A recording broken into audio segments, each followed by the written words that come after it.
throughout this talk, I'm going to discuss whether conformity is in fact killing creativity.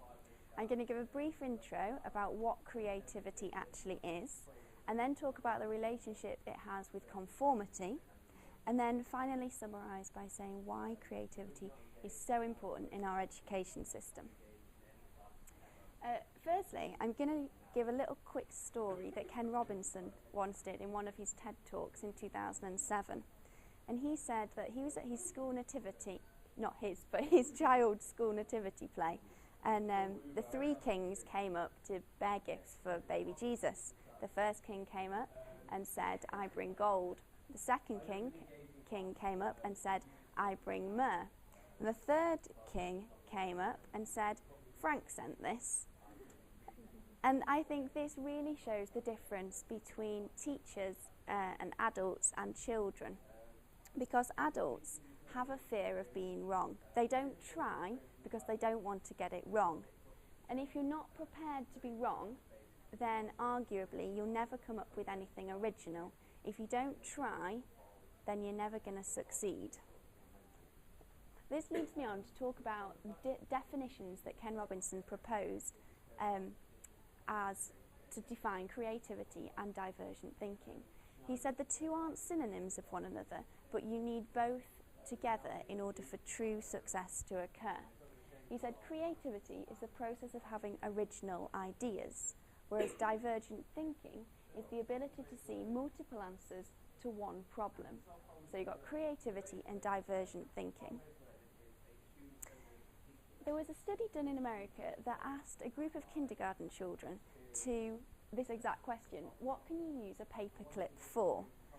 And this was posed to 1,500 kindergarten children, and they were rated on a scale of genius level according to how many ideas they came up with, their level of divergent thinking.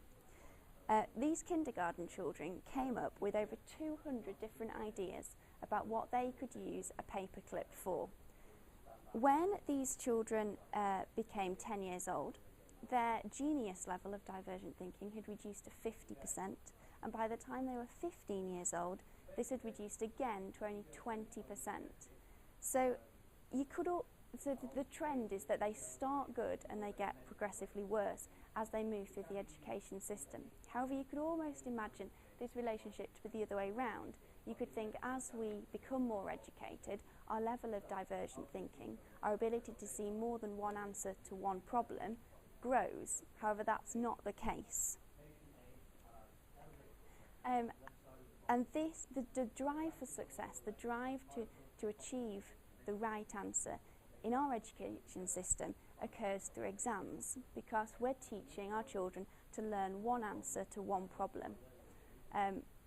And the drive for success, or ultimately the fear of failure, is rooted in evolutionary psychology. And chimpanzees, by Witten, Horn and de Waal in 2005, were found to conform to the beliefs of the chimpanzee, higher ranking chimpanzee leader. Whatever they did, the younger ranking chimpanzees would follow. They were doing this because they thought this would enhance their evolutionary survival chances by following the person that they deemed had the right answer. In our society, we conform to something called social conformity. This is where we yield to pressure, whether it be through majority or minority influence. And the famous study by Ash in 1951, as I'm sure you'll all have heard of, suggested that people will change their external behaviour due to majority influence. And they would say that line X was the same size as line C, regardless of whether this was their first opinion or not. There was also a gender difference found between conformity rates, with boys less likely to conform than girls. So girls, in a sense, will listen to the rules of others and obey them and conform to their rules, whether they change their internal behaviour or not, but they are changing their external behaviour. And in my opinion, this is where research becomes really interesting, because there's been a negative correlation found between creativity levels and conformity levels. So in other words, the more likely you are to conform to society's rules, the less able you are to think of novel ideas to problems. So linking back to the gender difference, does this therefore imply that because girls are more likely to conform to society's rules, that they're actually less creative? And that's kind of the question, that was the discussion in my blog last week.